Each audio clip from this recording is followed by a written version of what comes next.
যে কোনো মানুষ সে যে কোনো ফিল্ডে পপুলার বলে তাকে আমি আমার ছবিতে কাজ দিচ্ছি। ছবি বানানোটাও একটা বিজনেস, ছবি বানানো ইজ এ সিরিয়াস বিজনেস। ছবি বানানো বাংলা সিনেমা বাংলা সিনেমার চরম দুর্দশা। একটা প্লেটে 3টে পরোটা, আনলিমিটেড তরকারি, একটা সেদ্ধ ডিম, এক টুকরো পেঁয়াজ, একটা কাঁচা লঙ্কা, 30 টাকা। এতে কিন্তু ট্রেনের টিকিটও হয় না। এটা আমার ডায়লগ না, এটা রাজুদার ডায়লগ, আমরা সবাই জানি। তো আজকে যে বিষয়ে কথা হবে সেটা অলরেডি আপনারা থাম্বনেলও দেখেছেন এবং টাইটেলও পড়েছেন। তন্ময়দা আজকে আমাদেরকে বলবে যে এই যে রাজুদা পরোটা বিক্রি করতে করতে কি করে ওয়েব সিরিজে চলে গেল হঠাৎ করে। তন্ময়দা আমাদেরকে বলবে যে এই রাজুদা কি করে গেল, মানে টলিউডের কি এতটাই নিম্নতমতে চলে গেছে। বিস্তারিত জানবো আজকে আমাদের এই পডকাস্টে। তো কেমন আছো তন্ময়দা? আমি ভালো আছি। সর্বপ্রথম আজকে আমাদের প্রথম আলাপ, আর এই পডকাস্টে এসে প্রথম আমাদের কথা হচ্ছে। একদমই। তো তোমাকে নমস্কার, আর তোমার এই চ্যানেলের সমস্ত দর্শকদের আমার অনেক শুভেচ্ছা, অভিনন্দন নতুন বছরের। আর আই উইশ যেন তোমার এই পডকাস্ট, তোমার এই কথাবার্তা যা তুমি আলোচনা করছো অনেক মানুষ শুনুক, তোমার গ্রোথ হোক। Thank you. আশীর্বাদ করে যেন আমরা আরো এগিয়ে যেতে পারি। কিন্তু তার আগে তুমি কিছুদিন আগে একটা পোস্ট করেছো তোমার চ্যানেলে বা তোমার পেজে বলতে গেলে, যেটা দেখেই তোমার সাথে আমি কন্ট্যাক্ট করি। কন্ট্যাক্ট করার পর ওনাকে বলি যে আপনি যে যেগুলো লিখেছেন সেগুলো আমি জানতাম না। উনি আমাকে মানে তন্ময়দা আমাকে বলেন যে এই বিষয়গুলো নিয়ে আমি লেখালেখি করি। তখন আমি আরো দেখলাম, আরো বুঝলাম। এতটা ডিসকাস হয়নি। তুমি বলেছিলে যে অল্প স্বল্প উপর নচিকেতার ব্যাপারে, একটা ব্যাপারে, তারপর তুমি এই ফিল্ম ইন্ডাস্ট্রির ব্যাপারে, তারপর এই যে পকেট পরোটা, যেটা আমার শিয়ালদা স্টেশনে খুব বিখ্যাত। তো সেই বিষয়টা নিয়ে তুমি বলেছিলে যে একটা ছোটখাটো করে কথা লিখেছিলে। তো কেন, মানে কি কারণ, মানে জেলাস? জেলাস প্রথম যদি এই প্রশ্নটাই করা হয় তাহলে আগে আমাকে উত্তরে বলতে হয়, আচ্ছা তুমি জেলাস কার প্রতি করবে? মানে আমি জেলাসির যদি বাংলায় সেটাকে বলতে চাই, ঈর্ষা বোধ করি, তাই তো? আচ্ছা, আমি ঈর্ষা কার প্রতি বোধ করব? যে আমার প্রফেশনে রয়েছে বা যে আমার সেক্টরে রয়েছে, সে সেখান থেকে আমার রাইভালরি, তার সাথে আমার রাইভালরি। আচ্ছা, উনি আমার পেশায় কোনো রকম ভাবে যুক্ত কি? না, যুক্ত নয়। আমি যেই কাজ করি বা আমার মতো এই ফিল্ডে যারা কাজ করে, যে সকল শিল্পী, সে বিহাইন্ড দ্য ক্যামেরা টেকনিশিয়ান হতে পারে, ফিচারিং আর্টিস্ট হতে পারে, একজন সঙ্গীত ব্যক্তিত্ব হতে পারে কেউ, তো উনি তো এই ফিল্ডের বা আমাদের এই প্রফেশনের কেউ নয়। হ্যাঁ, যে এখানে অনেক অনেক উন্নতি করে ফেলেন ইত্যাদি ইত্যাদি, তা নয়। তো আমি জেলাস ফিল তার প্রতিই করব যে আমার রাইভাল, তার প্রতি করাটাই উচিত, হ্যাঁ কি না? তো উনি তো আমার, ওনার প্রতি আমার ঈর্ষা করার জায়গাটা তাহলে কোথায় আসছে? এবং দ্বিতীয়ত, আমি তো অভিনয়ও করি না, আমি অভিনয় জগতের মানুষ না। শিল্প জগৎ আর অভিনয় জগৎ দুটো আলাদা না? অভিনয় তো মঞ্চেও করা যায়, নাটকেও করা যায়, তাই তো? তা আমার কথাটা হচ্ছে, ওনার প্রতি আমি জেলাস কেন হতে যাব? ওনার প্রতি জেলাস হওয়ার আমার ফলে আমি যে কারণগুলো বললাম এখানে নিশ্চয়ই কোনোটাই তার ধর্তব্যের মধ্যে পড়ছে না। তো ফলে ওনার প্রতি আমার জেলাস নেই, কোনো জেলাসি নেই, কোনো ঈর্ষা নেই। একটা মানুষ, সে তার পরিশ্রম করছে, সে তার কর্ম করছে, করে সে একটা কোনো জায়গায় অ্যাচিভ করতেই পারে, আর করুক না, তাতে খারাপটা কি হবে? আমি যেটা লিখেছিলাম মূলত, এর আগেও আমি অন্যান্য বেশ কিছু কন্টেন্ট ক্রিয়েটর বা ইনফ্লুয়েন্সার, তাদের ক্ষেত্রেও লিখেছিলাম যে তাদেরকে কেবল তাদের ভাইরালিটির জন্য সিনেমাতে, সিরিয়ালে বা যে কোনো ওয়েব কন্টেন্টে তাদেরকে অভিনয়ের সুযোগ দেওয়া হচ্ছে। রাজুদার ক্ষেত্রেও তা দেওয়া হচ্ছে। রাজুদা কিন্তু কোনো অ্যাকচুয়াল ইনফ্লুয়েন্সারও নয়, না, উনি একজন খেটে খাওয়া মানুষ, উনি একজন খাবার বিক্রেতা। চলো আমি মেনে নিলাম তর্কের খাতিরে যে উনি ভাইরাল হয়েছেন বা পপুলার হয়েছেন তর্কের খাতিরে বলছি, নট দ্য এক্সাক্ট রিজন, যে উনি, ওনার খাবারের স্বাদ অতুলনীয়, খুব ভালো মানের উনি খাবার বানান, সেই জন্যে উনি পপুলার হয়েছে। তো উনি পপুলার হয়েছে বলে আমাকে ওনাকে একটা রোল দিয়ে দিতে হবে? রোল দেওয়ার কারণটা কি? যেটা আমি লিখেছি যে ছি বাংলা সিনেমা, ছি বাংলা সিনেমার চরম দুর্দশা। দুর্দশা আমরা সকলেই জানি। কিন্তু তিনি তো ওয়েব সিরিজে গেছিল। হ্যাঁ, ওয়েব সিরিজ তো, ওখানে অভিনয় তো করেছেন। হ্যাঁ, অভিনয়, মানে আমি সেই হিসাবে জিজ্ঞেস করলাম। উনি তো সিনেমায়, মানে রাজুদা তো কোনো সিনেমায় আসেনি, কিন্তু সেলিব্রিটি যারা আছেন তারা তো সিনেমায় করেছেন, যারা ওয়েব সিরিজে আছেন। তো সেখানে একেন বাবুর যে জায়গাটা আমরা দেখতে পেয়েছি মানে হইচইতে, মানে কোনো দরকার ছিল না তোমার কাছে মনে হচ্ছে? কেন মানে এই কেন মানে নিয়েছে, সেই জায়গার পার্টটা খালি ছিল, নিয়েছে ওনাকে নিয়ে, একটু যদি হয় এতে খারাপটা কি হচ্ছে বাংলা টেলিভিশনে? বলি তাহলে। আচ্ছা, ওনাকে নেওয়া হয়েছে কেন? পপুলারিটির জন্য। ভাইরাল ওনার ভিডিও যখনই হয় ফেসবুকে 1 মিলিয়নের নিচে হয়ই না। হয় না। তাহলে এখানে একটা ছবিতে অভিনয় করতে যে কোনো কলাকুশলী বা ছবিতে অনেকগুলো ডিপার্টমেন্ট থাকে, কেবল তো অভিনয় নয়। আমরা যাকে দেখছি ফ্রেমে, একটা আর্ট বানাতে গেলে কেবল তো সে একা আর্টিস্ট নয়, তার পেছনে অনেকগুলো মানুষ জড়িত থাকে, অনেকগুলো টেকনিশিয়ান থাকে, ডিওপি থাকে, এডিটর থাকে, ব্যাকগ্রাউন্ড স্কোরার থাকে। আচ্ছা, ইভেন যে মানুষগুলো লাইটটাকেও বই নিয়ে যাচ্ছে, লাইটম্যান যাদের আমরা বলি, বা অন্যান্য সহযোগী যারা থাকে কর্মচারী, তারাও থাকে। তাহলে প্রত্যেকেরই ওখানে কন্ট্রিবিউশন থাকে। আচ্ছা, ওই মানুষটা ওখানে কিসে কন্ট্রিবিউট করতে আসছে? না, অভিনয়তে, রাইট? তাহলে পপুলার বলে আমি ওনাকে নিচ্ছি। আচ্ছা, তাহলে একটা কথা করা যাক, একটা জিনিস ধরে নেওয়া যাক, উনি তো পপুলার। তাহলে পপুলার হলেই পপুলারিটির নিরিখে ওনাকে আমি জায়গা দিতে পারি, এবং সেটা জাস্টিফাইড যদি এটা বলা হয়, এই ধারণায় বশবর্তী হয়ে থাকি। তাহলে আমি বলি কি, ওনাকে ডিওপির কাজটাই দিয়ে দেওয়া হোক, ওনাকে গানগুলো লিখতে দেওয়া দেওয়া হোক, গানের সুর করতে দিয়ে দেওয়া তুমি হোক। তো একটা পরিচালনা হাসপাতালের তফাতে ঢুকছো না? কেন কেন কেন বলছি, কারণ আমি জানি আমাদের আজকে বাংলা ইন্ডাস্ট্রির কোনো কিছু হবে না, মানে শেষের দিকেই চলছে, কোনো কিছুর মানে হয় না, কোনো বইয়ের কোনো ইয়ে নেই। তাই জন্যই তারা মানে এরকম একটা ভাইরাল পরোটা বিক্রেতাকে তারা রেখেছে হইচইতে। এক্স্যাক্টলি, জাস্ট ফর তার ফেস ভ্যালুর জন্য তো বর্তমানে। হ্যাঁ, সেটাই বলতে চাইছি। তাহলে বাকি ডিপার্টমেন্ট গুলোতে কাজ করতে গেলে মেধা লাগে, স্টাডি লাগে, মেরিট লাগে, অভিনয় করতে লাগে না? না তো, কেন লাগবে না? একটা অভিনয় যখন একটা মানুষ করছে, কেবল কি স্ক্রিপ্ট রিডিং, কেবল কি স্ক্রিপ্ট রিডিং আর ডায়লগ ডেলিভারি? সেটাই তো হচ্ছে দেখতে গেলে। সেই জন্যই আমি বলেছি যে বাংলা সিনেমার এতটাই চরম দুর্দশা বর্তমানে, ছবি চলছে না বলে, ছবির যাতে সেল হয়, মানুষে যাতে দেখতে আসে, সেই জন্য কোন জায়গায় নেমে যেতে হয়েছে যে যে কোনো মানুষ, সে যে কোনো ফিল্ডে পপুলার বলে তাকে আমি আমার ছবিতে কাজ দিচ্ছি। ছবি বানানোটাও একটা বিজনেস, ছবি বানানো ইজ এ সিরিয়াস বিজনেস, ছবি বানানো একটা আর্ট, আর্টে কাজ করতে আর্টিস্ট লাগে বস।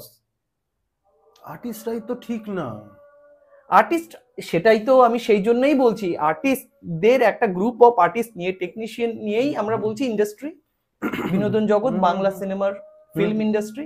সেই জন্যই আমি কথাটা উল্লেখ করেছি যে এই রকম দিন এসে গেছে। ভেবে দেখো, ভারতে কিন্তু সর্বপ্রথম সবাক চলচ্চিত্র ঘটেছিল বাংলা ভাষাতে, রাইট? আচ্ছা, তো এবং তারপর থেকে, কেবল তা বলছি না, তারপর থেকে ভারতীয় চলচ্চিত্র জগতে বাংলার বহুল কন্ট্রিবিউশন রয়েছে, প্রচন্ড প্রচন্ড। একটা সময় ছিল যখন, সেটা কয়েক বছর আগে অব্দিও ছিল আর কি, ধরে নাও প্রায় 90 সালের আগে অব্দিও যদি বলি, বাংলার শিল্পীদের একচেটিয়া রাজ ছিল মুম্বাই ফিল্ম ইন্ডাস্ট্রি। আমি বলিউড ওয়ার্ডটা বিশ্বাস করি না, বলিউড বলে অ্যাকচুয়ালি কিছু মানে আমার কাছে হয় না। তো মুম্বাই ফিল্ম ইন্ডাস্ট্রিতে এক সময়, যেহেতু মুম্বাই ফিল্ম ইন্ডাস্ট্রি ভারতের সব থেকে বেশি পপুলার, মুম্বাই সিনেমা বেশি মানুষই দেখে, যদিও বা বর্তমানে সেটা দক্ষিণী ভারতের ছবি হয়ে গেছে। তো এক সময় ছিল যেটা মুম্বাই ফিল্ম ইন্ডাস্ট্রি, সেখানে বাঙালিদের দাপট ছিল, দাপাদাপি ছিল, রমরমা ছিল, বাঙালি ছাড়া সেই কাজ হবেই না। এবার বাংলা মুভি থেকে হিন্দিতে রিমেক হতো, অমানুষ হয়েছে উত্তম কুমার, বহু বহু গান হতো, বাংলা গান তো মানে মুহুর্মুহু হয়েছে প্রচুর প্রচুর। তাহলে, এবং একটা কথা ভেবে দেখো, আমরা সেই রাজ্যের বাসিন্দা, আমরা সেই জাতি বাঙালি, আমাদের কাছে একটা আস্ত মৃণাল সেন ছিল, একটা ঋত্বিক ঘটক ছিল, একটা আস্তক সত্যজিৎ রায়কে পেয়েছিলাম আমরা, যে কিনা ভারতীয় চলচ্চিত্র জগতে সর্বপ্রথম অস্কার এনেছিল। আজ সেই রাজ্যের বাসিন্দা হয়ে, সেই ইন্ডাস্ট্রির কন্টেন্টের দর্শক হয়ে আমাদের দেখতে হচ্ছে কি, জাস্ট বিকজ একটা মানুষ তার ওই ফিল্ডে বা ওই পোস্টে, ওই জবে তার কোনো মেরিট নেই, কোনো মেধা নেই, কোনো অভিজ্ঞতা নেই। আমার রাজু দার প্রতি কোনো বিদ্বেষ নয়, আমার অভিযোগটা হচ্ছে ইন্ডাস্ট্রির প্রতি। আমার সেই মানুষটার প্রতি কিসের জন্য অভিযোগ থাকতে যাবে? তাকে নিশ্চয়ই কোনো প্রযোজক সংস্থা বা পরিচালক মন্ডলী তারা বলেছেন যে আমার একটি ছবি হচ্ছে, এখানে উক্ত একটি রোল রয়েছে, এটি আপনি করে দিন। তারা কি ভেবেছে যে এই রোলটা যদি আমি ওকে দিয়ে করাই, তাহলে ওকে যারা ফলো করে, যেই মানুষগুলো দেখে, তারা আমার ছবিটা দেখবে। সেটাই তো জাস্ট ফর পপুলারিটি না? তাহলে এবারে ভেবে দেখুন। আচ্ছা, সলমান খান, একটা জিনিস আমার খুব মনে পড়লো হুট করে, একটা বইতে আমি পড়ছিলাম সত্যজিৎ রায়ের একটা জীবন কাহিনীতে, একজন লিখেছেন ওনার মানে অনুপ্রেরণায় বা ওনার সাথে থেকে, পরশ পাথরে অনেকে দেখেছে যারা অডিয়েন্সে আছে, শেষের দিকে একটা জায়গায় যেখানে পরশ পাথরে যিনি ওনার নামটা আমি সরি ভুলে গেছি, আপনারা সব কমেন্টে লিখবেন, উনি দেখছেন উনি খুব একটা বড় একটা রেস্টুরেন্টে গেছে, নিচে বসে আছে অনেকগুলো মানুষ, বড় লোক মানুষরা বসে আছে, ঠিক আছে, ওই সিনটা দিয়ে উনি বেরিয়ে যান বা উনি হেঁটে বেরিয়ে যান, যিনি মেন ক্যারেক্টার ছিল পরশ পাথরের যে জিনিসটা ছিল। পরবর্তীকালে এই সিনটার টুকুটার জন্য সত্যজিৎ রায় ব্যাপারটা বোঝাতে চাইছে, যারা যারা বসেছিল উনি বাংলাদেশ থেকে আর্টিস্ট ভাড়া করে এনে ওখানে বসিয়েছিল, কারণ ওনাকে বলা যে নর্মাল মানুষকে বসিয়ে দিন না, বললেন না, নর্মাল মানুষকে যদি আমি এরকম বড়লোক ভাবে ড্রেসে বসিয়ে দিই তাহলে ওরা ওই ভাবটা আমাকে দিতে পারবে না, যেই ভাবটা আমার 2 সেকেন্ড বা 10 সেকেন্ডের জন্য আমার চাই। ওই জন্য তারা সব কটা, যে আপনি যদি যারা দেখে থাকবে শেষের দিকে যে একটা জায়গা যখন টাকা পয়সা নিয়ে শেষের দিকে বা মাঝখানের দিকে একটা জায়গা রেস্টুরেন্টের মধ্যে যে অতজন বড় লোকরা বসে আছে, কোট প্যান্ট সব স্টাইলিশ জামা জুতো পরে, সবাই বাংলাদেশের আর্টিস্ট এক একটা। তো এইটুকু পাঠ করতে মানে করতে গিয়ে সত্যজিৎ রায় অত বড় একটা জায়গা ভাবছেন, ঘটিয়েছেন। আর ঋত্বিক ঘটক, বা আমি সরি স্যার ঋত্বিক ঘটক, ঠিক আছে, উনি অরিজিনাল বৃষ্টির যে ফিলিংটা বৃষ্টির সময় উনি চেষ্টা করতেন যে শুট করার, এরকম বহু উদাহরণ রয়েছে। তুমি সত্যজিৎ বাবুর কথা বললেন, তন্ময়দা তোমার মাঝে মাঝে মনে হয় না যে আমরা এতটাই তলানিতে নেমে গেছি এই বিষয়গুলোতে যে অ্যাক্টিং তো ছেড়েই দাও, আজকালকার দিনে অ্যাক্টররা অ্যাক্টিং জানে না, যেটা হচ্ছে বাস্তব। আমি জানি না তুমি কতটা এগ্রি হবে কি হবে না। মানে আমি তোমাকে এজ এ জিজ্ঞেস করছি যে আমার বাবা কিছুদিন আগে একটা বই দেখতে গেছিল, আমি বলেই দিচ্ছি, দেবের বাঘাযতীন বইটা দেখতে গেছিল, অনেক বড় বড় ইউটিউবাররা বলেছে বইটা ভালো হয়নি, বিশ্বাস করে আমার বাবা দেখেও বলছে যে কি দেখছি আমি, দেব যাকে আমরা খুব ভালোবাসি তার বই দেখে আমার বাবা বলছে কি দেখতে নিয়ে এলি আমাকে, এর দিয়ে ভালো কোনো ইংলিশ মুভি দেখে, ইংলিশ মুভি নর্মাল দেখলেও যেন মনে হয় যেন কতটা পারফেকশনের দ্বারা সে কাজটা করছে। এটা কেন তন্ময়? আমি তোমার কাছে এইটুকু দুটো পার্ট আমি তোমার কাছে রাখলাম, সত্যজিৎ রায়ের যে এতটা পারফেকশনিস্ট, আর একটা দেবের প্রোডাকশন, দেবের বই যেখানে কোনো মাথা মুন্ড নেই, একটা গুলিতে দুটো লোক মারা যাচ্ছে, কেন? দেখো, আমাদের বাংলা ফিল্ম ইন্ডাস্ট্রিতে আমরা যদি বলি সুপারস্টার বা মেগা স্টার তকমা জাতীয় এরকম কোনো তকমাধারী মানুষ, তাহলে আমি বলবো যে সেই ক্রেজ বা সেই ফ্যান ফলোয়ার্স মিঠুন চক্রবর্তীর পরে আর কেউ অর্জন করতে পারেনি এ যাবৎ। ঠিক। তার পরবর্তীকালে যে সকল সুপার স্টার যারা ভাবে, হ্যাঁ, এটা আমি ভাবতেই পারি, কারণ দেখো, স্টার হওয়া মানে যে তার অভিনয় বা তার দক্ষতা, তার পারদর্শিতা অন্যান্য শিল্পীদের থেকে বেশি তা কিন্তু নয়। হ্যাঁ, প্রথমত এটা আমি বলে রাখি। হ্যাঁ, যেমন ধরো যদি আমরা বলি যে বর্তমানে বা বিগত প্রায় 20-25-30 বছর অবধি আমরা ভারতের সব থেকে বড় অ্যাক্টর বা মেগা স্টার, তাই সেই তকমাটা একজনটা ব্যক্তিকেই দিই, নান আদার দেন অমিতাভ বচ্চনজি। কিন্তু অমিতাভ বচ্চনজি নিজেও এটা স্বীকার করেন, উনি কিন্তু দেখো স্টার আর অ্যাক্টর দুটোর মধ্যে তো পার্থক্য আছে ভাই, একদম। উনি নিজেও স্বীকার করেন ওনার থেকে বড় অভিনেতা ছিলেন অমরেশ পুরী, স্বর্গীয় অমরেশ পুরী, নাসিরুদ্দিন শাহ, ওম পুরী, অনুপম খের। এরা, উনি বলেছেন যদি আমাকে কোনো রোলের জন্য অভিনয় শিখতে হয়, আমাকে ভালো করে এক্সারসাইজ করতে হয়, সেটা আমি এদের কাছ থেকে শিখব। তাহলে উনিও কিন্তু ওদের তারিফ করছেন, কিন্তু একটা মাস ফলোয়ার লাগে একটা ছবিকে না সেল করাতে। তো দেবদা বলো বা জিৎদা বলো, এদের না সেই মাস ফলোয়ার্সটা রয়েছে। মানে উনি একটা কিছু ডেলিভার করে দিলে, একটা সিন কিছু করে দিলে, উনি যদি বলে দেন মারবো এখানে লাশ পড়বে শ্মশানে, যেটা বলেছিলেন মিঠুন চক্রবর্তী, এই ডায়লগটা দেখো কত বহুল জনপ্রিয় হয়েছে, সেটার জন্য পরে ছবি চলেছে, সেটার জন্য আরো 10টা ছবি ওই কলাকুশলীরা পেয়েছে, তো আখেরে ইন্ডাস্ট্রির লাভ হয়েছে। দেখো, সুপারস্টার একটা ইন্ডাস্ট্রিতে থাকার মানে এই নয় যে সে অনেক ভালো অভিনয় করছে, খুব ভালো কাজ করছে। আমার মনে হয় সে সেই ইন্ডাস্ট্রির পথপ্রদর্শক, যে কিনা আমি এইটা করছি এর জন্য আমি এত অডিয়েন্স টানতে পারছি। আমির খানের থেকে কাজল অনেক ভালো অভিনেত্রী, এটা নিজে উনি বলেন। রানী মুখার্জির সাথে অভিনয় করেছেন গুলাম ছবিতে, উনি তারপরে ইন্টারভিউতে বলেছেন এবং অন্যান্য পরবর্তী ইন্টারভিউতে বলেছেন যে আমরা দেখি ছবি হচ্ছে হিরো কেন্দ্রিক। কেন? আমরা কি ভালো অভিনয় করতে পারি না? আমরা কি ভালো কাজ করতে পারি না? আমাদের কি সেই মেধা নেই? তাহলে আমরা কেন সেই পপুলারিটিটা গেইন করছি না? উনি বলছেন দেখো, স্টার আর অ্যাক্টর বা কলাকুশলী আর্টিস্ট, তার মধ্যে তফাৎ রয়েছে। Allu Arjun, he is a global star now, সে একটা গ্লোবাল স্টার। পুষ্পাতে কি সে একলা অভিনয় করছে? আমি তো বলবো যে পুষ্পা বানাচ্ছে, তার মেধা আল্লু অর্জুনের থেকে অনেক বেশি ভালো। যে মিউজিক ডিরেক্ট করছেন, যারা গান গাইছেন, তাদের মেধা ওনার থেকে আরো অনেক বেশি ভালো। কিন্তু মেধা, মেরিট বা আর্টিস্টিসিটি, সেটার ঊর্ধ্বে হচ্ছে জনপ্রিয়তা। সেটা উনি অভিনয় করেছেন, হ্যাঁ এই চরিত্রে উনি অভিনয় করেছেন, ওনার কোনো ছ্যাবলামো এই এটা আমার ক্যালমা এরকম কোন ছবিতে, দেবদা বহু ছবিতে বলেছেন, তো সেখান থেকে না উনি ওটা গেইন করেছেন ওনার ফলোয়ার্সটা, যেটার জন্য উনি মনে করেন, উনি বলে নয়, ইন্ডাস্ট্রি মনে করে বা দর্শক মনে করে যে দেবের ছবি হলে আমি দেখতে যাব, যেটা সলমান খান, আমির খান, শাহরুখ খান, বর্তমানে রণবীর সিং ইত্যাদি, এদের ওই ক্রেজটা রয়েছে যে আমি যদি একটা ছবিতে একে ব্যবহার করি বা আমি যদি নিজের প্রোডাকশন থেকে একটা ছবি বানাই, তাহলে সেখানে আমি মানুষকে হলমুখী করতে পারবো। তো একটা স্টারকে কাস্ট করার মূল প্রয়োজনীয়তা আমি বোধ করি এটাই। আমি সেটা বলছি না যে সে সব থেকে ভালো পারফর্ম করছে, নো, নট অ্যাট দিস। সেক্ষেত্রে আমি বলবো পরমব্রত চট্টোপাধ্যায় আমার কাছে ভালো অভিনেতা, অনির্বাণ ভট্টাচার্য ভালো অভিনেতা, ঋত্বিক যিনি আছেন অবশ্যই, ঋত্বিক চক্রবর্তী উনি রয়েছেন, চুনি গাঙ্গুলি আমার ভীষণ প্রিয় অভিনেত্রীর মধ্যে একজন, কৌশিক গাঙ্গুলি পরিচালক তো অবশ্যই, আমার ভালো অভিনেতাদের মধ্যেও কিন্তু ওনাকে আমি রাখি।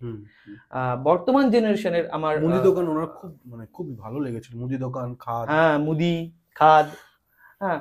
তো এছাড়াও আমি বলবো বর্তমান জেনারেশনের এক দুটো নাম না বললেই নয়, সৌরসিনী মৈত্র, ওনার অভিনয় দেখবে, ওনার কাজ দেখবে, ভালো লাগে আমার।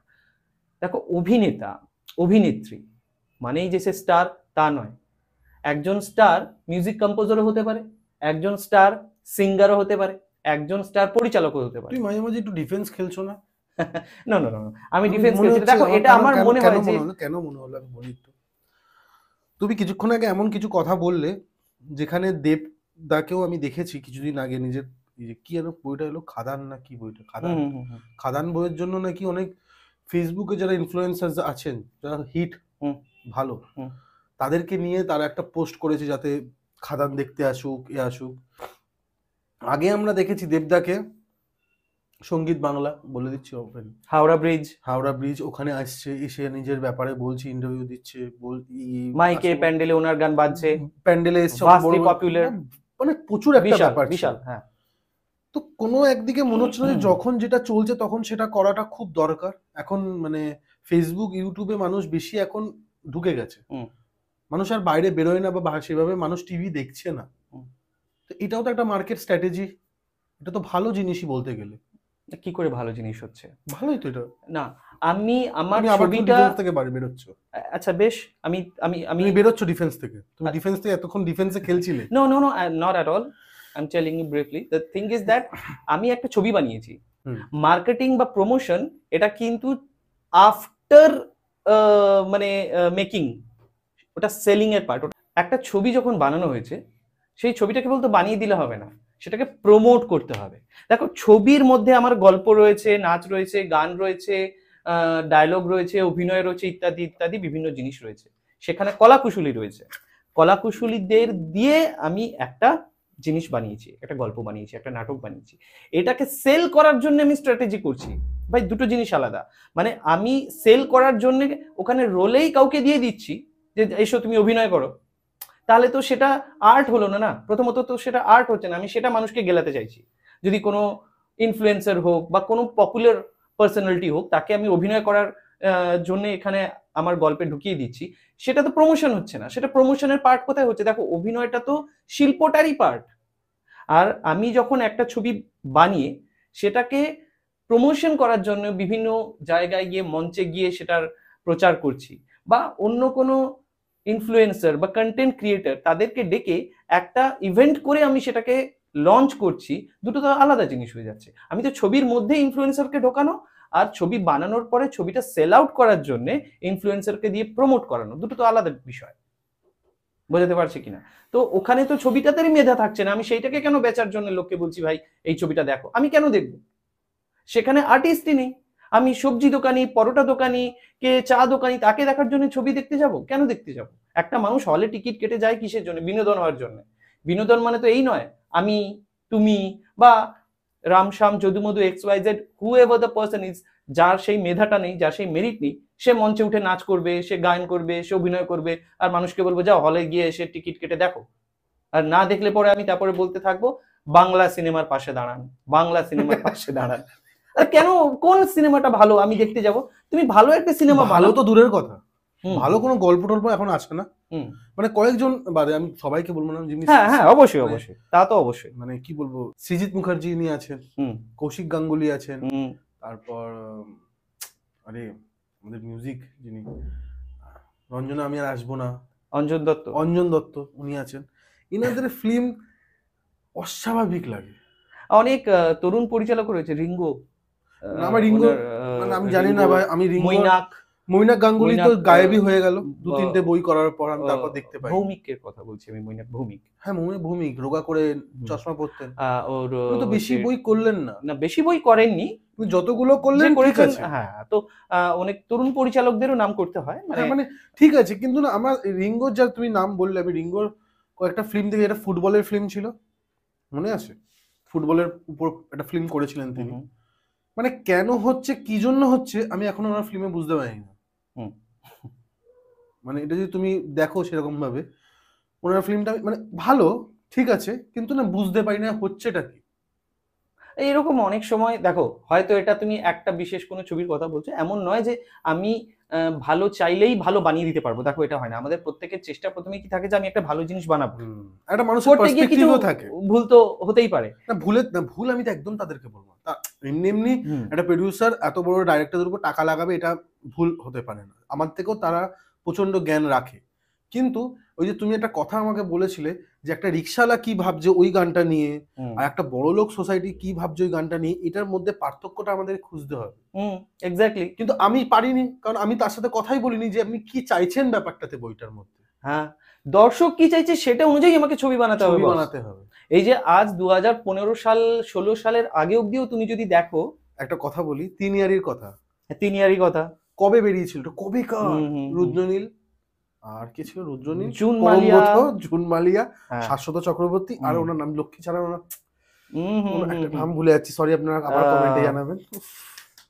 উনি লক্ষ্মী ছাড়া করতেন, লক্ষ্মী, এবং পরে আরে খুব ভালো। সত্যজিৎ রায়ের হ্যাঁ বিক্রম, নাকি ওনার নামটা, আমি সত্যজিৎ রায়ের ছবিতে সোনার কেল্লাতে ছোট, হ্যাঁ হ্যাঁ হ্যাঁ হ্যাঁ হ্যাঁ। তো তো তো উনি, হ্যাঁ কবেকার হ্যাঁ বই, হ্যাঁ, কবে রিলিজ হলো এটা, হুম, মানে মানুষ দেখেছে, মানুষ দেখেছে, কিন্তু তখন নাকি মানুষ নিতে পারবে না, নিতে পারবে না। এখন পরে হচ্ছে। মানে আমাদের একটা কি সেন্সর বোর্ডও অনেক রকম ভাবে ভাবতে থাকে যে এটা তখন চলবে, এখন চলবে, এটা তখন চললো না, এখন চলতে পারে। দেখো মানে মানে এই যে জিনিসগুলো হয়েছে, একটা ইন্ডাস্ট্রি যখন ভরাডুবি হয়েছে, কেবল কোনো একটা কারণ বা একটা দিকের জন্য একটা ইন্ডাস্ট্রি কখনো ভরাডুবি হতে পারে না। যে এমন আজ দুর্দশা চলে এসেছে যে পরোটা বিক্রি করছে, কে ভাত বিক্রি করছে, তাকে নিয়ে বলছে একে অভিনয় করালে আমার ছবি হিট হবে। মানে আমাদের দুর্দশা কি কোন জায়গায় কোন ভাবতে পারছো? জায়গায় বসে আছে ব্যাপারগুলো, যে ওকে, ওর দয়াতে যদি ছবিটা চলে, কোনোভাবে চলে যায়, কোনোভাবে চলে যায়, মানে ওর দয়াতে, মানে ওকে তো মানুষে দেখে, আমাকে তো দেখে না, মানে আমাদের ভালো আজকে করবো দেখে না, না, অ্যাক্টিং ভালো অ্যাক্টিং করবো ভালো করবো না, কিন্তু একটা মিলিয়ন ওর দয়াতে, রাজুদা, হ্যাঁ এক্স্যাক্টলি, রাজু রাজুদা হোক, পকেট নন্দিনী পকেট হোক, মন্টি হোক, হুএভার দ্য পারসন ইজ, যারা, আমি বলছি কি তাদের প্রতি আমার কোনো বিদ্বেষ নেই, আবার তাদেরকে চলে আসবে মন্টি দা, সম্মান দিয়েই আমি বলছি। মন্টি দি বলবো না, মন্টি দা না, মন্টি দি, এটা ওনাকে জিজ্ঞেস না করে Sorry, মনে হয় বলা উচিত হবে না। আমরা মন্টি রায়, কোনোভাবেই, হ্যাঁ মন্টি রায়, মন্টি আমরা রায়। ব্যক্তিত্বর নামটা নিয়েই বলি। হ্যাঁ হ্যাঁ, নন্দিনী দি, নন্দিনী দি মাঝে উঠলো। সো আমি নেই আমি এখন। কি বলতে চাইছি, দেখো তাহলে আমার কোন দুর্দশা হলে একটা ইন্ডাস্ট্রি একটাকে পরোটা বিক্রি করছে, চা বিক্রি করছে, তার দ্বারস্থ হয়ে আমাকে বলতে হচ্ছে দাদা আপনি যদি একটু অভিনয় করে দেন আমার সিনেমাটা চলবে। তার মানে কি আমি আমার স্ক্রিপ্টে আমার ছবির ডায়লগে, আমার কলাকুশলীদের পারফরমেন্সে, সঙ্গীতে, গানের লেখাতে ইত্যাদি ইত্যাদি বাকি যা আনুষঙ্গিক বিষয়গুলো একটা ছবিতে থাকে তার উপর আমার বিশ্বাস নেই। না, তার ঊর্ধ্বে বিশ্বাস একটা চা দোকানি, পরোটা বিক্রেতা, সবজি দোকানি ইত্যাদি। আচ্ছা, কালকে তুমি, আমরা তো তাহলে আমাদের অবাক হওয়ার কিছু থাকবে না যদি আমাদের বাড়ির সামনে একটা অটোওয়ালাও আজকে ভাইরাল হয়ে যেতে পারে, হয়ে যেতে পারে। ডলি চায়ওয়ালা যদি হয়ে যেতে পারে, আসতাম আমি তোমাকে জিজ্ঞেস তাই না? করতাম। তো ডলি চায়ওয়ালার কনসেপ্টটা কিন্তু অন্যরকম ছিল। এক্স্যাক্টলি, তার বায়োপিক বানানো হচ্ছে, তাকে ছবিতে অভিনয় করানো, তার বায়োপিকে অভিনয় করছে। এর পেছনে যে আমি একটা জিনিস তোমাকে আমি বলি, ডলি চায়ওয়ালার কথা তুমি বললে, আমরা ডলি চায়ওয়ালার নতুন নতুন নাগপুরের ফেমাস ওনাকে আমি দেখছি, আমরা 4-5 বছর ধরে দেখছি না, ঠিক আছে? কিন্তু আমরা আমাদের পকেট পরোটা বিক্রেতা যিনি আছেন এবং তোমার ডলি চায়ওয়ালাও যিনি আছেন, এনাদের পেছনে যে কত লম্বা একটা স্ট্রাগল আছে। ডলি চায়ওয়ালা প্রতি 14 বছর ধরে, ওনার বয়স কিন্তু প্রচুর, 14 বছর ধরে ওনারা এসছে, কাজ করেছে, ওই প্যাশনে কাজ করেছে, ওইভাবে তরকারিটা বানিয়ে গেছেন। যিনি শিয়ালদায় বসে মানে কি বলবো পরোটা বিক্রি করছেন, এরা এত বছর ধরে যে মেহনতটা করেছে, এবং যারা নতুন ফুড ব্লগাররা এসে যে জিনিসটা এখন করে দিয়েছে, এটা তাদের দিক দিয়ে একটা কপাল বলতে গেলে। তাদের এখন সেল বেড়েছে, পপুলারিটি বেড়েছে। এখন ডলি চায়ওয়ালা 2-3 ঘন্টার জন্য পুজো উদ্বোধনে এনাদেরকে ডাকা হয়, ফিতে কাটতে এনাদেরকে ডাকা হয়, দোকানে ডাকা হবে। এবার মানে এই যে বছরে যে পুজো হবে সেই বছরে ডাকা হবে না, এই যে চলতি মরশুমে বিভিন্ন মেলা টালা হচ্ছে, তো এখানে ওনাদেরকে বিভিন্ন জায়গায় সংবর্ধনা দেওয়া হচ্ছে। আমার তাতে কোনো আপত্তি নেই, তাদের প্রতি তোমার কোনো রাগ নেই। কোনো রাগ নেই। রাগটা হচ্ছে যে আমাদের ফিল্ম ইন্ডাস্ট্রিতে তাদেরকে মানে এক করে দিচ্ছে পুরো। কেন দেখো, আর্টিস্ট আর লাবড়া হয়ে যাচ্ছে ব্যাপারটা। কন্টেন্ট, বর্তমানে সোশ্যাল মিডিয়াতে কন্টেন্ট ক্রিয়েটার আর আর্টিস্ট দুটোর মধ্যে পার্থক্য করতে হবে। কন্টেন্ট ক্রিয়েটার, ধরো একটি মেয়ে, সে আমার একসময় ছাত্রী ছিল, সে বর্তমানে কিন্তু প্রবল জনপ্রিয়, ফলে আমি নাম করব না, কিন্তু তুমি ফেসবুক ইনস্টাগ্রাম খুললে দেখতে পাবে, মানে সে কিংবা তার মতো আরো অনেক ছেলে মেয়ে রয়েছে। একটা ট্রেনে ভরা ভিড় ট্রেন, সেখানে আমার গুরুজন, বাবা মার বয়সী অনেক মানুষজন রয়েছে, সেখানে সামনে সেই মেয়েটি কি করছে, তার মানে পেছনটা, পশ্চাৎ ভাগটা দুলিয়ে দুম দুম দুম দুম কিছু একটা করে ভোজপুরি একটা গানে রিলস বানালো, দিয়ে সেটাকে সে কোথাও একটা আপলোড করলো, করার পরে দেখাচ্ছে সেটা ভীষণ ভিউজ পেয়ে গেছে। মানে ভিউজ পাওয়া মানেই পপুলারিটি গেইন হয়ে গেল। তাহলে এবার ভেবে দেখো, এটা কিন্তু আর্টিস্টের কাজ নয়, ও অ্যাটেনশন ক্রিয়েট করলো। কন্টেন্ট ক্রিয়েটার আর আর্টিস্টের মধ্যে তফাৎটা হচ্ছে ও অ্যাটেনশন ক্রিয়েট করলো। আরে অ্যাটেনশন ক্রিয়েট তো আমি এখানে রাস্তায় উলঙ্গ হয়ে ঘুরে বেড়ালেও মানুষ অ্যাটেনশন দেবে, দেখ কে যাচ্ছে পাগল উলঙ্গ হয়ে ঘুরে বেড়াচ্ছে, তাহলে আমি আর্টিস্ট নয় তো? তা আমি তো সেই জায়গাটা ডিজার্ভ করি না দাদা। আপনার ছবিতে নাচ করা, গান করা, অভিনয় করা আমি কি ডিজার্ভ করি? করি না। আমি পপুলার হয়েছি ছাবলামো নোংরামো প্রমোট করে। আমি যদি একটা ছবি বানাচ্ছি, একজন পরিচালক, আমার একটা দায়বদ্ধতা থাকে, আমি সমাজকে একটা বার্তা দেব, একটা মেসেজ দেব, বা মানুষ সেটা দেখে কিছু শিখবে, সে বিনোদন হবে। তো জাস্ট কেবল একটা মানুষ যে এরকম নোংরামি ফাজলামি করে পপুলার হয়ে গেছে সামহাউ, আরে পপুলার হয়ে গেছে মানুষ, কি মানে এই নয় যে তাকে ভালোবাসছে, বুঝো কথাটা।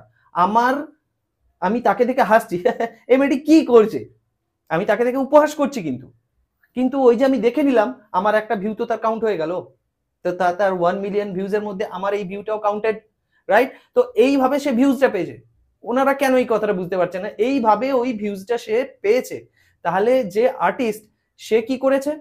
তার ব্যাকগ্রাউন্ডে যদি যাই, সে ওইটার জন্য অনেকদিন অনুশীলন করেছে, পড়াশোনা করেছে, দীর্ঘ অধ্যবসায় করেছে, সেটার উপরে সে পারদর্শিতা, দক্ষতা অর্জন করেছে, সে সেটার জন্য এলিজিবল।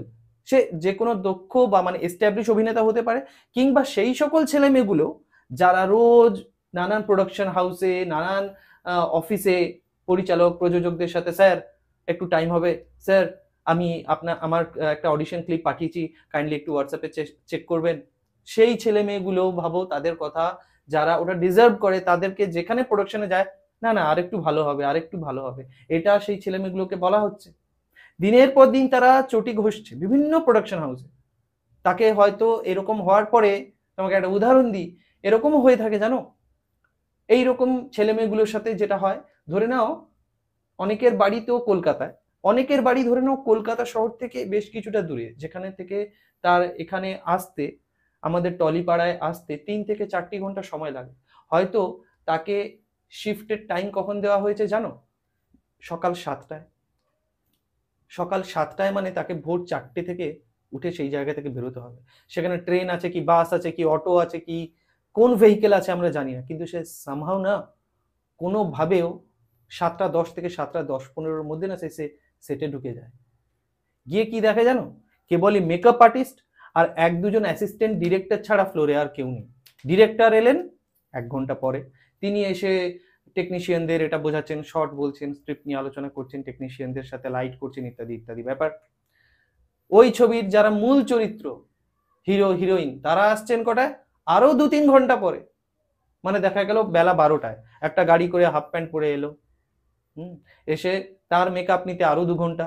সেই সকাল 7টা থেকে না সেই ছেলেটি মেয়েটি ওই মেকআপ করা অবস্থায়, প্রায় এক প্রকার অভুক্ত অবস্থায়, হ্যাঁ, ওদের জন্য তো আর ভ্যানিটি ভ্যান থাকে না, ওদেরকে বাইরেই বসে থাকতে হয়। কিন্তু সে কিন্তু ডিজার্ভিং একজন ক্যান্ডিডেট, সে কিন্তু জানে, সে কিন্তু শিক্ষিত। শিক্ষিত মানে তার যেই বিষয়ে কাজ করতে এসছে সেই বিষয়ে সে শিক্ষিত। সে এতক্ষণ অভিনয়ের জন্য, মানে অভিনয়টা ওই 5 সেকেন্ডের রোলটা জাস্ট একটা পাসিং শট, যেখানে হয়তো যে মূল চরিত্র বা মূল চরিত্রের পাশাপাশি অন্য কোনো পার্শ্ব চরিত্র আছে, তার সাথে এসে দেওয়া কোনো একটা প্রক্সি চরিত্র কেবল একবার হেঁটে যাবে, এসে হয়তো তাকে বলবে এটা দাও তো, দিচ্ছি, এইটুকু বলেই বেরিয়ে যাবে।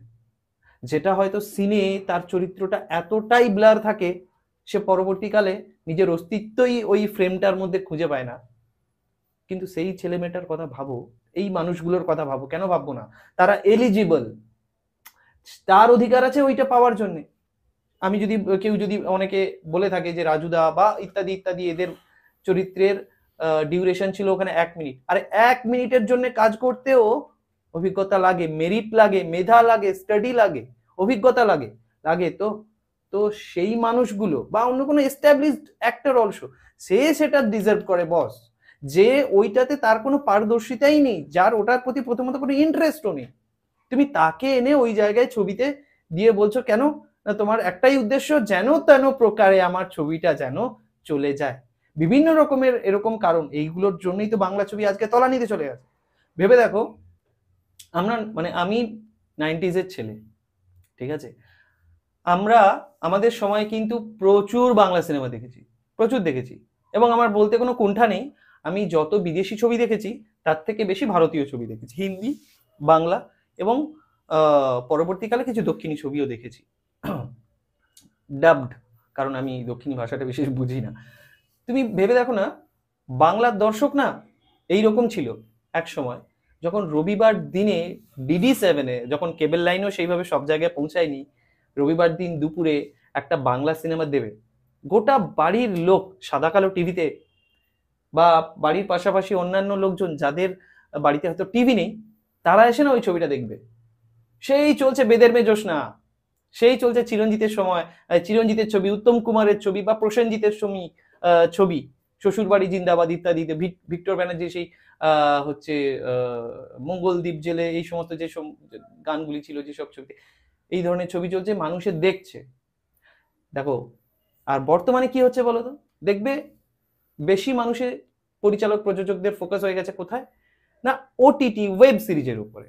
আমি সেটাকে খারাপ বলছি না, আপগ্রেডেশন কোনটা, মানে সময়ের সাথে পরিবর্তনটাকেই আপগ্রেডেশন আমি মেনে নিতে পারবো না, কিন্তু সময়ের সাথে পরিবর্তন হয়েছে কোনো জিনিস, it doesn't mean it is upgraded or updated, এটা হতে পারে ডাউনগ্রেডেডও বলতে পারি। আমার যুক্তিটা হচ্ছে এটা, তো একটা সময় দর্শক এইরকম ভাবে বাংলা ছবি দেখতো, কিংবা বাংলা ছবির দর্শক হচ্ছে সেইটা, সরস্বতী পূজায় বাচ্চা ছেলেমেয়েরা পাঞ্জাবি পরে, শাড়ি পরে স্কুলে অঞ্জলি দেওয়ার পরে আমরা করেছি টিফিনের জমানো পয়সা থেকে কিছু পয়সা বাঁচিয়ে ওই একটা দিন আমরা ছাড়া হাত পা, সরস্বতী পুজোর দিন অঞ্জলি দেওয়ার পরে একটা ম্যাটিনি শো দেখবো বন্ধু বান্ধবরা মিলে।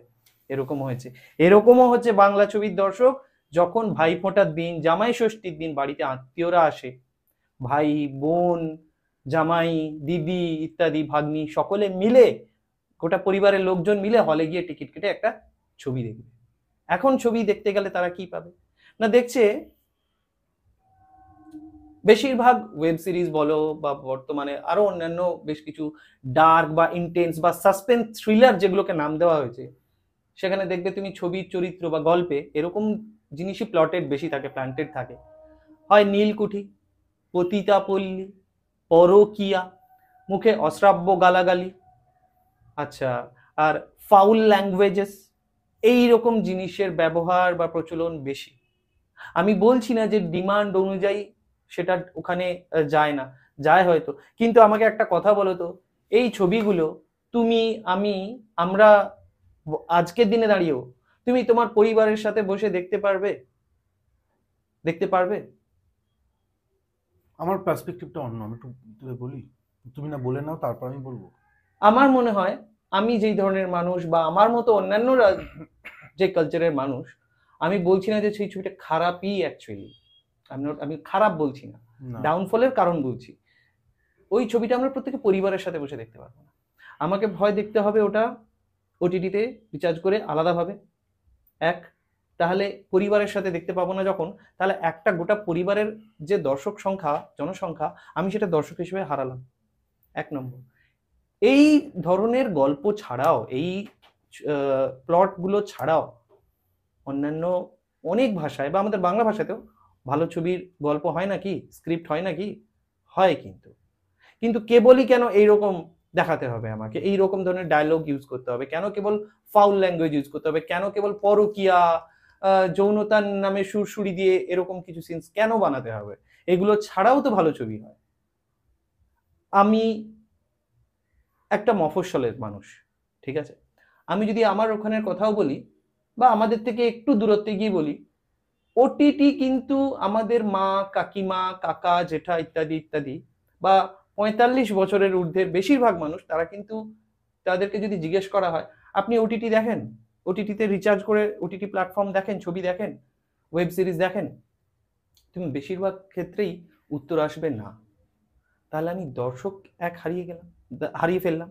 তাহলে এই যে এতক্ষণ কথা বললাম আমাদের বাংলা ছবির দর্শকরা এরা ছিল, এরা কি দেখতে চাইছে, এদের চাওয়া কি, ফিল্ম ইন্ডাস্ট্রির কাছে এরা কি ধরনের ফিল্ম দেখতে চায়, সেটা নিয়ে পরিচালক প্রযোজকরা ভাবলেন না।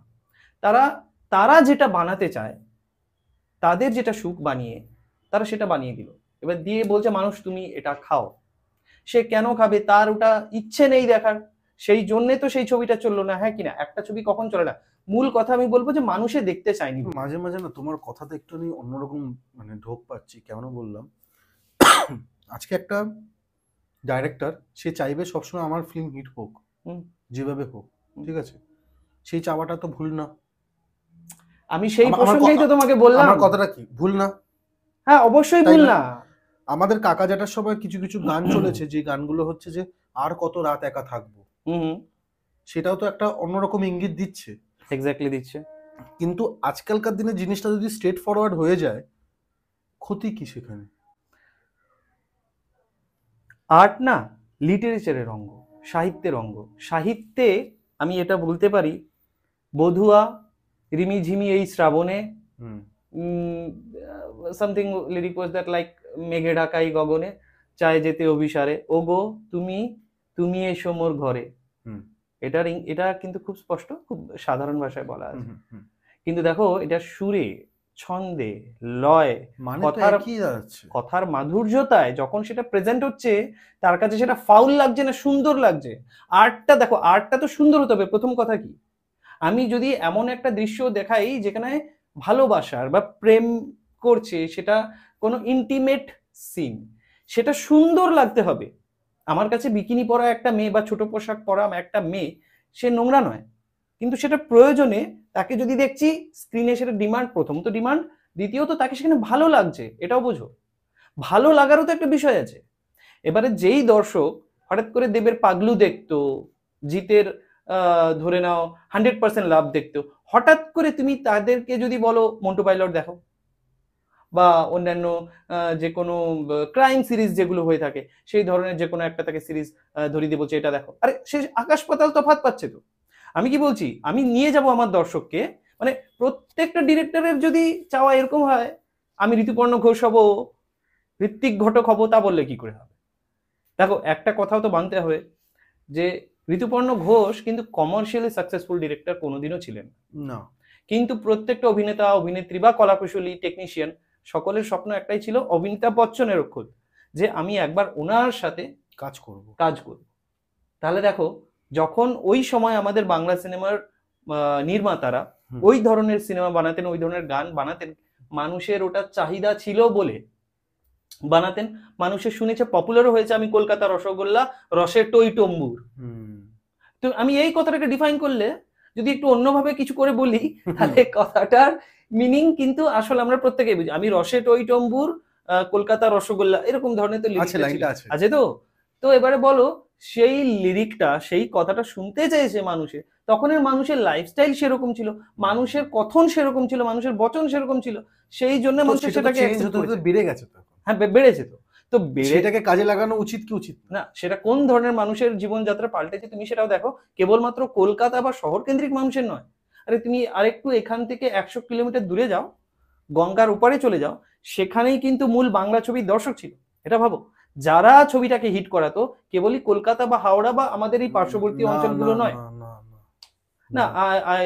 আমার আমার নিজের যেহেতু মানে অভিজ্ঞতা করা সেই জিনিস, ওই মানুষগুলোই তখনের সময় 10 টাকা 15 টাকার টিকিট কেটে হলে সাইকেল নিয়ে গিয়ে গলায় একটা মাফলার দিয়ে দিয়ে একটা গ্রামের মানুষ গিয়ে ওই ছবির টিকিট কেটে দেখছে। তো সেই মানুষটা তো, তারাই ছবিগুলো হিট করেছে, হিট একদম। করিয়েছে, তারা এখন তাদের দেখার মতো সে ছবি পাচ্ছে না। পাচ্ছে না।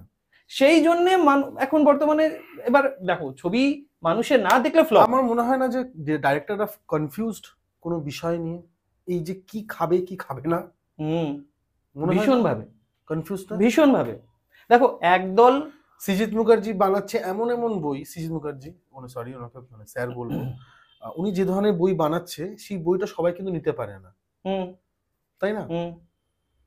এদিকে আবার কৌশিক গাঙ্গুলি মতো আর্টিস্ট যিনি আছেন, ডাইরেক্টর, তিনি যেভাবে বই বানাচ্ছেন সবাই নিতেও পারে, অনেকে নিতেও পারে না।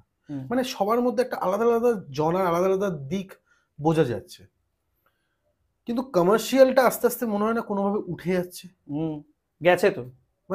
আমি কিন্তু লক্ষ্য করি মানুষ এখন না খুব শিক্ষিত, ইন্টেলেকচুয়াল একটা ব্যাপার এসে। হ্যাঁ, ঠিক ঠিক, ভাষাটা আমি ঠিক মানে ধরতে পারিনি, ইন্টেলেকচুয়াল হয়ে যাচ্ছে বিষয়, যে আমি এরকম একটু চাই। এই খাদানের মতো যে বইটা, খাদানটা কমার্শিয়াল, মানে একটু ইন্টেলেকচুয়াল আছে ওর মধ্যে। ওটা তো এটাকেই বলছি আমি আপগ্রেডেশন ভাই, এটাকেই আপগ্রেডেশন। মানে দেখো, দেবের যারা ভক্ত ছিল, যেই ছেলে মেয়েগুলো, পাগলু টু এমন হয়েছিল, তুমি জানো কিনা জানি না, আমি শুনেছি, আমি যখন ছোট ছিলাম, পাগলু টু, পাগলু, পাগলু পাগলু সময় 3 ইডিয়টসও এসেছিল, ওয়ার্ল্ড প্রিমিয়ার হয়েছিল। আমাদের তো ওয়ার্ল্ড প্রিমিয়ার তো আমাদের এই সারা ভারত পৃথিবী জুড়ে হবে, আমাদের পশ্চিমবাংলা এবং বাংলাদেশে এত লোক দেখেছে, এক ডেটে 3 ইডিয়টসও ছিল ওয়ার্ল্ড প্রিমিয়ার, সব থেকে ভিউজ পাগলুতে হয়েছে। তো এটা কি করে সম্ভব? এটা অনেকে জানে না, এটা আমি জানি না, যারা জানে না জানে, দেখো, কিন্তু এটা হয়েছিল। তাহলে আমাদের বাংলা সিনেমার সেই সুনাম ছিল কমার্শিয়ালে, কিন্তু সেটা কোনো আর্ট ফিল্ম না। হ্যাঁ, দেখো, আর্ট কমার্শিয়াল বলে আমি জিনিসটাকে, দেখো, আর্ট প্রত্যেকটা ছবিতেই থাকে। হ্যাঁ, আর্ট প্রত্যেকটা, মানে যেটাকে আমরা ডিভাইড করি টার্ম বলে আমরা বলছি, যে এটা একটু বেশি রিয়েলিস্টিক জিনিস আর একটু নন রিয়েলিস্টিক ছিল, এটাই তো ক্রেজ ছিল। কিন্তু কমার্শিয়াল, যে ছবিটা কমার্স উঠাতে পেরেছে সে কমার্শিয়াল, আর যে কমার্শিয়াল ছবি কমার্স তুলতে পারেনি তাকে তুমি যা বলতে পারো। কিন্তু দেখতে গেলে পাগলুর থেকে 3 ইডিয়টস অনেক বেটার। হ্যাঁ, মানে সেটা ভাবা যাবে না, কিন্তু মানুষ দেখেছে পাগলু টু, পাগলুই দেখেছে। তার মানে আমাদের আমি এরকমও দেখেছি মেয়ের হাতে লেখা আছে দেব, বহু কিছু আছে, তার হাতে ট্যাটু করা আছে, লোকে তার প্লাকার্ড নিয়ে তার বাড়ির সামনে, এগুলো তো মানে লেখা আছে দেব, আমি দেখেছি দেব লেখা, হ্যাঁ, নিজের চোখে দেখেছি। মানে হলে একটা বই দেখতে গেছিলাম, সেদিন দেখা হয়েছিল, বেরিয়েছিল যখন, উফ বিভৎস, পরে জানতে পারলাম ওটাও আবার কপি করা সাউথের। এটা আমি আসবো তোমার কাছে, হাতে দেখছি মেয়েটা দেব লেখা। তো বলছে, তুই আবার এসছিস টিকিট কাউন্টারে? তুই আবার এসছিস? বলে, হ্যাঁ, দেবের বই এসছে, যতদিন আমার ইচ্ছা হবে ততদিন দেখবো। বলে, আমি যে কতদিন দেখছি? বলে 4 বার দেখে নিয়েছে বইটা। মানে এতটাই ভালোবাসে। আমি একটা জিনিসই বলি, দেবের আমি এত ক্রেজ, আমি দেবেরও খুব ফ্যান ছিলাম এক সময়, এখন নেই কেন জানি না। গান বাজছে, সেদিন দেখা হয়েছিল গানটা, উপর থেকে লোকেরা কয়েন ছুটছে, মানে ঝুড়ি ঝুড়ি কয়েন, আমার মাথায় এসে পড়ছে, মানে কি ইট মেরেছে, তুলে দেখছি 2 টাকার কয়েন।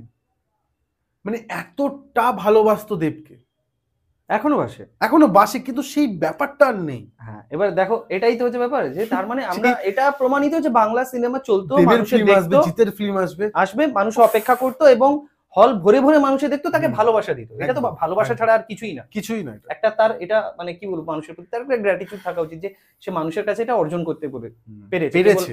কেবল ধন সম্পত্তি বা টাকা পয়সা না না। না এইটা সে অর্জন করতে পেরেছে, যার দরুন আজকের দিনেও কিন্তু খাদান আসার পরে মানুষে দেখতে যাচ্ছে। তাহলে বাবু, খাদান থেকে আমি যদি লাস্ট ওই পাগলু 2 বা ওই সমসাময়িক অন্যান্য ছবিগুলোর মধ্যে যাই, তাহলে প্রায় বছর 10 মতো একটা গ্যাপ আছে। দেখো, তুমি ভেবে দেখো না, এই টাইম স্প্যানে কোন কোন ছবিগুলো চলেছে।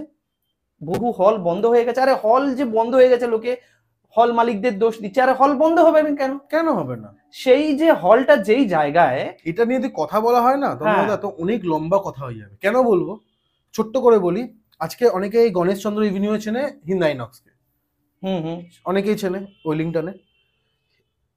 যদি আমি দেখছি যে যে যে হলগুলো একসময় প্রচন্ড নাম জাদা ছিল, সেই হলগুলোকে যদি আমি এই আইনক্স, পিভিআর এরা যদি নিয়ে নিত সেই সময়, তাহলে কিন্তু হতো না। মানে এটার যদি কথা বলা হয় না, বিশাল বড় একটা কথা হয়ে যাবে। এটা আর হলগুলোতে চলে, পিভিআর এর কথা তুমি যদি বলছো, তারা যদি নিত সেই হলগুলো, হ্যাঁ, আজকে হিন্দ ছিল একটা, আগে আইনক্স ছিল বলে হিন্দ আইনক্স হয়েছে। তুমি কেবলই আমার মনে হয় একটা জায়গা, এটা তুমি মনে বুঝতে ভুল করছো। আমার মনে হয় তুমি একটু ভেবে দেখো, সময় নিয়ে বুঝতে পারবে। এই যে হলগুলোর কথা বললে, বা মিনার, বিজলি ইত্যাদি ইত্যাদি, যে সমস্ত ভবানী, রবীন্দ্র সরোবরে, এই যে হলগুলো বলছে, তুমি প্রত্যেকটা হলের নাম বললে বাবু, এটা কলকাতা শহরের।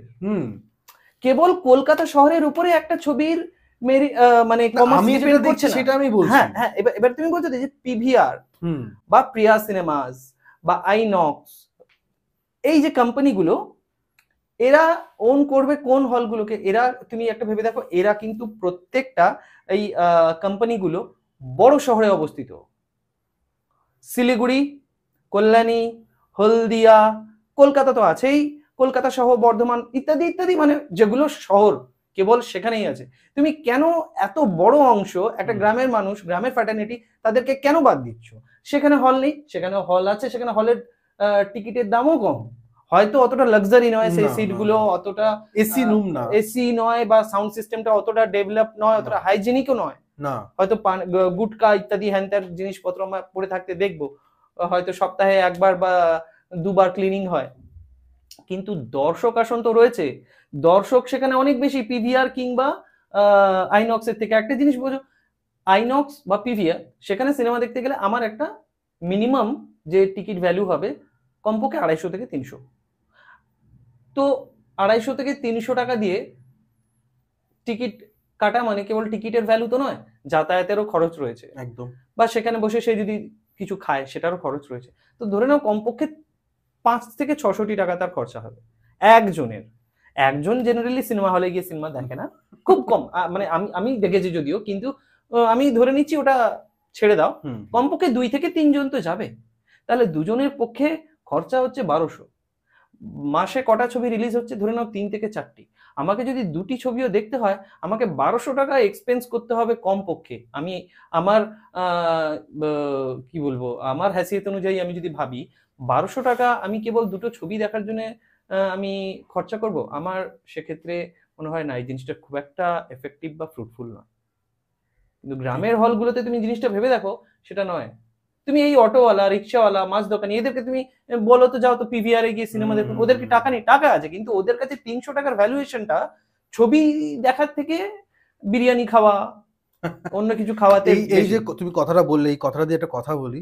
অক্ষয় কুমার একটা ফিল্ম এসেছিল প্যাডম্যান, তুমি দেখেছো ওটা? ব্যাপারটা নিয়ে অনেকে লিখেছিল যে আপনার ফিল্ম দেখতে গেলে লাগে 300 টাকা মিনিমাম, ঠিক আছে?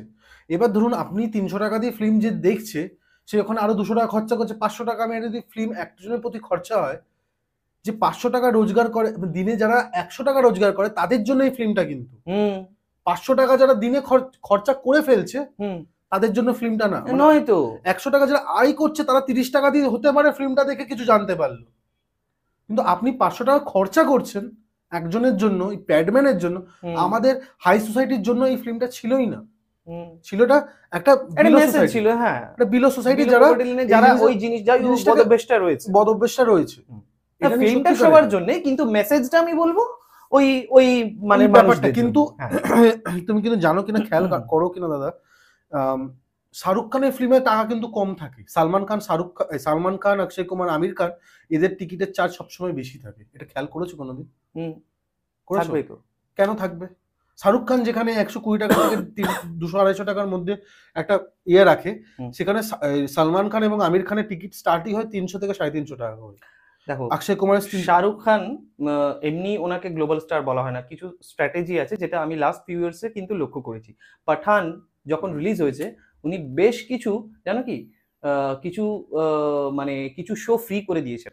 হ্যাঁ হ্যাঁ, সেটা নিয়ে কিন্তু একটা কন্ট্রোভার্সি কেবল কম কেন, টিকিটের মূল্য কম কেন, উনি ফ্রি করে দিয়েছেন কেন?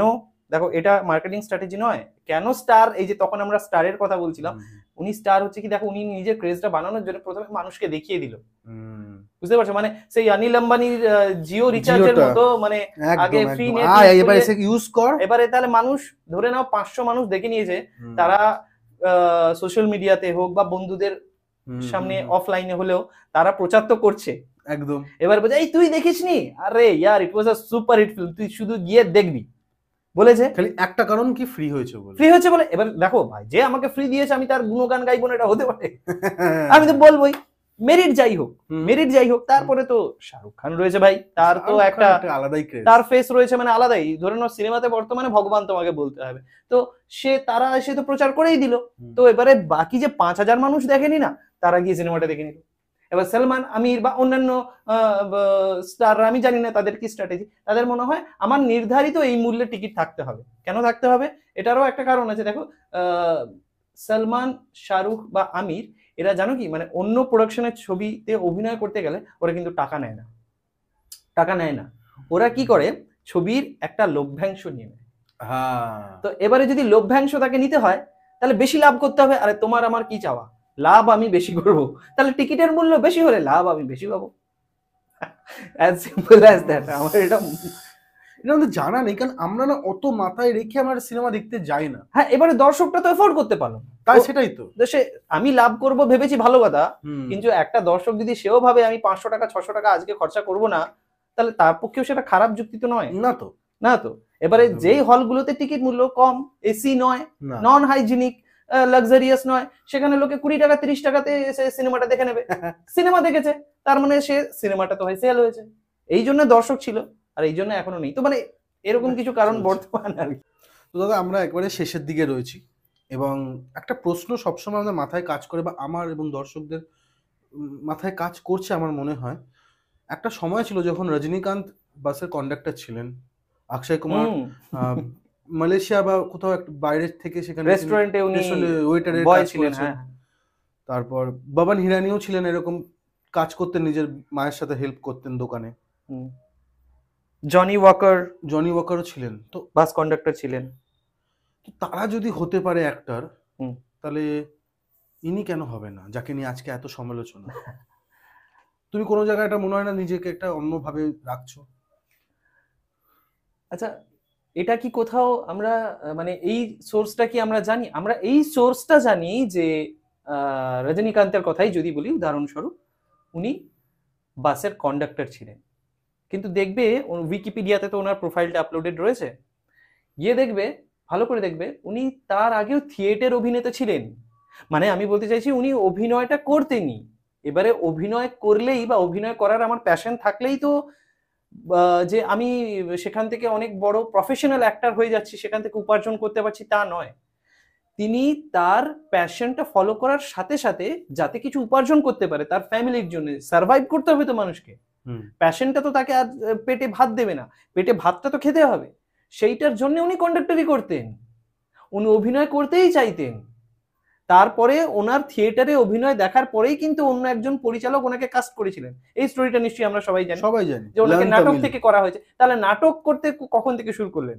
মানে এমন না, যেমন ধরো মহেন্দ্র সিং ধোনি, উনি ভারতীয় ক্রিকেট দলের ক্যাপ্টেন ছিলেন, তার আগে আমরা কি জানি, উনি রেলওয়েতে টিটির কাজ করতেন, ইভেন আমাদের খড়গপুরে টিটি ছিলেন, তার সাথে খেলাধুলাও করতেন, মানে রঞ্জি খেলেছেন, মানে যেমন ডোমেস্টিক ক্রিকেট খেলে খেলে আসতে হয়। তারপরে তো মানে তো কথাটা এইটা নয় যে টিটিকে ধরে এনে বলছে তুমি ভারতীয় ক্রিকেট দলের ক্যাপ্টেন হও, না, তা নয় তো। উনি ক্রিকেটারই ছিলেন এবং স্পোর্টস কোটাতেই চাকরিটা পেয়েছিলেন রেলওয়েতে। তো তারপরে উনি টিটি হয়েছিলেন সার্ভাইভ করার জন্য, মানে উপার্জন করার জন্য। তারপরে উনি ভারতীয় দলের ক্যাপ্টেন হয়েছেন, এবং এই যে যোগ্যতাটা, ওটা ওনার মধ্যে যোগ্যতাটা ছিল বলেই উনি হতে পেরেছেন।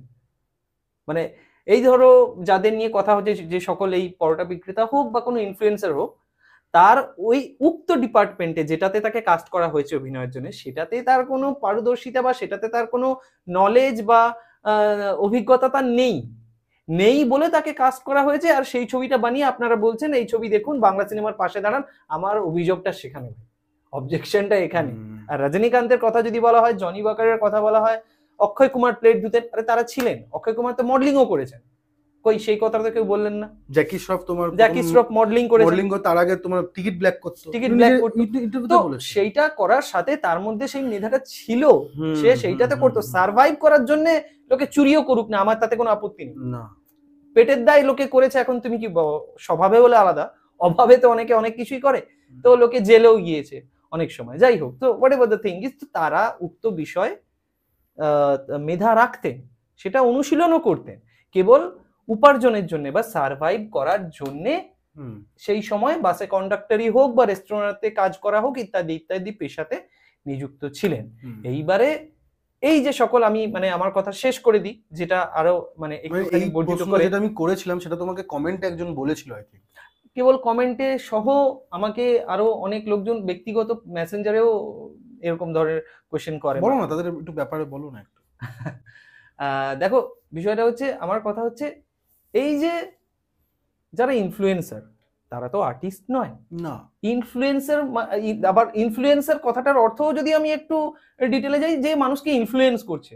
কিন্তু ইনফ্লুয়েন্সার হিসেবে আমরা যারা পরিচিত বর্তমানে কন্টেন্ট ক্রিয়েটার, তারা কিন্তু ইনফ্লুয়েন্স করছে না। ইনফ্লুয়েন্স কারা করে? ধরো সচিন তেন্ডুলকর আজকে একটা পেন বেচতে এসে বললেন যে এই পেনটায় আপনারা লিখুন, এই পেনটা ভালো লেখা হয়, মানুষের সাথে বিশ্বাস করবে। তিনি মানুষকে ইনফ্লুয়েন্স করছেন, মানে কি মানুষকে তিনি ইন্সপায়ার করছেন, ঠিক রাইট? আর ওনারটা কিন্তু ওরকম ফেস ভ্যালু না। দেখো, উনি একটা পার্টিকুলার ফিল্ডে বিশাল বড় একজন ব্যক্তিত্ব, তো তার প্রতি মানুষের ট্রাস্ট আছে। আর ওই যে ইনফ্লুয়েন্সারটি যে ওরকম নোংরামি করে, গালাগালি করে, যে কোনো কিছু একটা মানে কি বলবো, ফানি জিনিস নয়, ফানিটা তো আলাদা, মানে অসভ্যতামি কিছু একটা সমাজের মধ্যে করে সেটাকে রেকর্ড করে ছাড়ছে। আরে সে ইনফ্লুয়েন্স কাকে করছে? তুমি ইন্সপায়ার হও কোনোদিনও? আমার মনে হয় না, আমি হই না, বা আমাদের অন্যান্য যে সমস্ত মানুষরা, সভ্য ভদ্র সমাজের মানুষরা, তারা কেউই ওকে দেখে ইনফ্লুয়েন্স হয় না। তো তার কিন্তু সেই সামাজিক দায়টা নেই, রাইট? এবারে অন্যান্য যে সকল ব্লগাররা, এই যে ধরো আমি যদি কথা বলি, যে রাজুদা বা নন্দিনী দি ইত্যাদি, যে সকল ব্লগাররা তাদেরকে পপুলার করে দিয়েছে, করার পিছনেও দেখো মানে কারা করেছে, এই ব্লগাররা। তুমি আমরা কতজন, এতে তো সুবিধাও হয়েছে রাজুদার সুবিধা হয়েছে, কিন্তু তুমি ভাবো তো সমাজে কি নন্দিনীদির সুবিধা হয়েছে, বা এই একান্ত আপন যে দোকানটা আছে, দি বাপি, এগুলো আছে, এগুলো তো সুবিধা হয়েছে না ফুড ব্লগার্সদের জন্য। আচ্ছা, আজ থেকে এই ফুড ব্লগিং ব্যাপারটা জনপ্রিয় কবে থেকে হয়েছে দেখেছো? একটু লক্ষ্য করেছো? অনেক আগে থেকে, কিন্তু মানে আমি না ঠিক, মানে তুমি যে প্রশ্নটা করলে এর কাছে আমার কোনো উত্তর নেই। আমি বলে, কারণ আমি এইটা নিয়ে চর্চা করি, সোজা কথা। চর্চা নয়, মার্ক, আমি দেখেছি বলে বলছি। ফুড ব্লগিং অনেকদিন আগে থেকেই ছিল। যখন ইন্টারনেট ছিল না তখনও ব্লগিং ছিল। আমরা দেখতাম না বিভিন্ন রান্নাঘর এই সেই হতো, যখন এই একটি খাবার, এই রেসিপি আমি বানাচ্ছি, এটা এটা এইভাবে। তো ফুড ব্লগাররা কি করে, তারা বর্তমানে যাদেরকে ফুড ব্লগার বলে আমরা চিনি, পরিচিত, তারা কি করে বিভিন্ন দোকানে যায়, এটা তুমি কিভাবে বানাচ্ছ, এই আমি তেলে ছাড়লাম বেগুনিটা, বেগুনি বেসন মাখালাম ইত্যাদি, হলো গরম বেগুনি, এবার খান। তো এবারে এই যে ব্লগিং ব্যাপারটা, বাংলাতে ফুড ব্লগিং ব্যাপারটা জনপ্রিয় হয়েছে, তুমি মার্ক করে দেখো, কোভিড এর পর থেকে বেশি করে, বিগত লাস্ট 5 বছর, এই তারপর থেকেই তুমি দেখো, এই যে নন্দিনী বলো, রাজুদা বলো, অমুক তমুক অমুক, এইগুলোর পরিচিতিটা বেশি বেড়েছে। তার আগে ছিল না বলছি না, তার আগে ছিল, কিন্তু এটার ওই ভাস্টলি জনপ্রিয়তা বা পপুলারিটি ব্লগিং ব্যাপারটার ছিল না। একটা জিনিস ভেবে দেখো, এই ফেজে না অনেক জিনিস হয়েছে। এমনিতে তার আগে থেকে আমাদের মানে এই জিনিসগুলো বাড়ার পেছনে বেশ কিছু কারণ রয়েছে। মানে ফেল পাস নেই, তো ফলে মানুষের কাছে সঠিক শিক্ষা নেই। প্রথমত, কেউ কিছু মনে করলে আমার কিছু করার নেই, কিন্তু এটা অরাজনৈতিক কথা, সত্য তো মানতে তো হবে। ফেল পাস নেই মানে যার মেধা আছে সেও পাস, যার মেধা নেই সেও পাস। তাহলে কারোর কাছে, দুজনের কাছে শিক্ষা থাক না থাক, সে উত্তীর্ণ। আমি সার্টিফিকেট পেয়ে গেছি, আমি তো বলি কি, তাহলে তাদেরকে না পড়িয়ে তাদের হাতে সার্টিফিকেট দিয়ে দেওয়া হলেও যা হচ্ছে। তাহলে ভাবো, আমার কাছে শিক্ষা এসে গেছে, আমি মনে করছি কি আমি পাস, আমি একজন শিক্ষিত মানুষ। আমার হাতে কি হয়েছে না, আমার হাতে এই স্মার্টফোনটি চলে এসছে। দেখো স্মার্টফোনটা যার যার হাতে আছে আমার প্রত্যেকে কিন্তু একজন ইন্টারন্যাশনাল পার্সোনালিটি, নয় কি? স্মার্টফোন আছে মানে স্মার্টফোনের তাগাদ কিন্তু অনেক ভাই, অনেক অনেক। স্মার্টফোন একটা হাতে থাকলে যারা সঠিকভাবে ব্যবহার করে অনেক কিছু করা যায়। একটা মানুষকে তুলেও দিতে পারে, তুলেও দিতে পারে, নামিয়েও দিতে পারে, বিভিন্ন জায়গায় রিচও করতে পারে। আজকে তোমার আমার সম্পর্ক বা আমাদের যোগাযোগ তো এই ইন্টারনেট, সোশ্যাল মিডিয়া, স্মার্টফোনই বলবো না? তো দেখো স্মার্টফোন যখন থেকে মানুষের কাছে চলে এসছে, শিক্ষাটা যখন খুব সহজলভ্য হয়ে গেছে, তার কাছে মনে হচ্ছে কি চলো পড়ে কি হবে, পড়ার ভ্যালু নেই, পড়াশোনার খুব একটা ভ্যালু নেই, আমি পড়লেও পাস, না পড়লেও পাস। আচ্ছা, আমার হাতে স্মার্টফোন আছে মানে আমি easy to reach to everyone, right? আমি কিছু একটাই করছি, কিছু একটাই করছি। দেখো যে কোনো জিনিস করতে গেলে তার পিছনে শিক্ষা লাগে, তার মেধা লাগে, অনুশীলন লাগে, অধ্যাবসায় লাগে। তার কিন্তু লাগলো না, মানে সব জিনিসগুলো তার কাছে খুব ইজি টু অ্যাচিভ হয়ে গেল না, হাতে দিয়ে দিচ্ছি, অমুক দিচ্ছি, তমুক দিচ্ছি, টাকা দিচ্ছি, সেই দিচ্ছি, বাকি কন্ট্রাক্ট যাচ্ছি না, কিন্তু এগুলো তো করা হচ্ছে সমাজে বর্তমানে। তো যখনই তার হাতে ওই জিনিসটা চলে এসছে, শিক্ষাও ইজি হয়ে গেছে, স্মার্টফোন পাওয়াটাও ইজি হয়ে গেছে, ইএমআই তাই কিনে নেবে লোকে, বিনা ডাউন পেমেন্টে, জিরো পেমেন্টেই লোকে কিনে নেবে এখন, তাই না?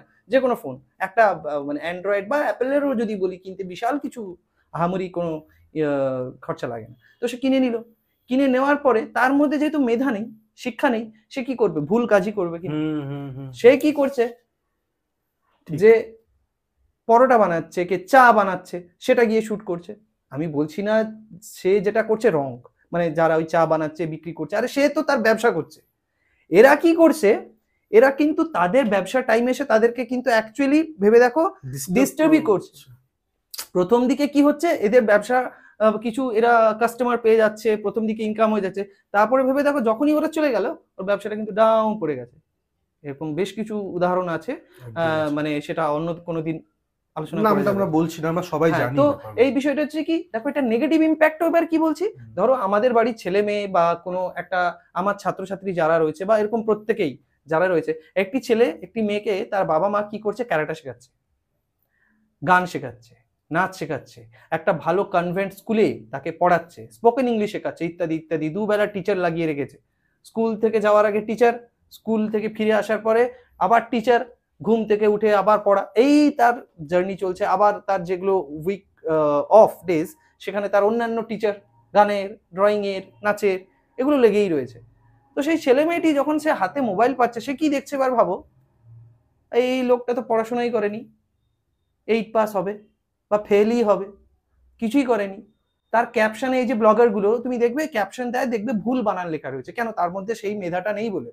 ওরা বলে অ্যাকচুয়ালি ওটা টাইপিং মিস্টেক, আমি বলি টাইপিং মিস্টেক নয়, ওটা এডুকেশনাল মিস্টেক। তো সে কি দেখছে, যে একটা লোক চা বেচে সে বিল গেটসের কাছে পৌঁছে গেছে, তার কোনো মেরিট নেই, তার কোনো এডুকেশন নেই।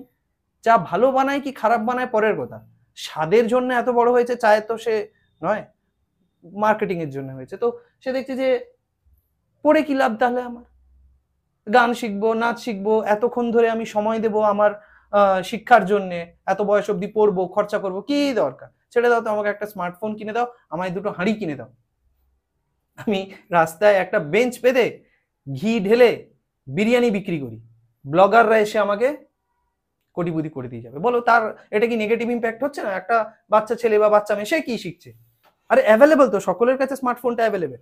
মা বাবার স্মার্টফোন গুলো স্কুল আওয়ার্সের পরে বাকি যেইটুকু সময় বাচ্চারা বাড়িতে ফ্রি থাকে, তাদের হাতেই সেই স্মার্টফোনটা থাকে। সেই স্মার্টফোনে যদি সোশ্যাল মিডিয়াতে পারে না, বাচ্চারা 5-6 এ যারা পড়ে তাদেরই সোশ্যাল অ্যাকাউন্ট আছে সোশ্যাল মিডিয়াতে, তারা কি দেখছে, ওই দেখছে রাজুদা পরোটা বেচছে, কি বলছে, 30 টাকায় 3টে পরোটা, আনলিমিটেড তরকারি, কাঁচা পেঁয়াজ, এইসব।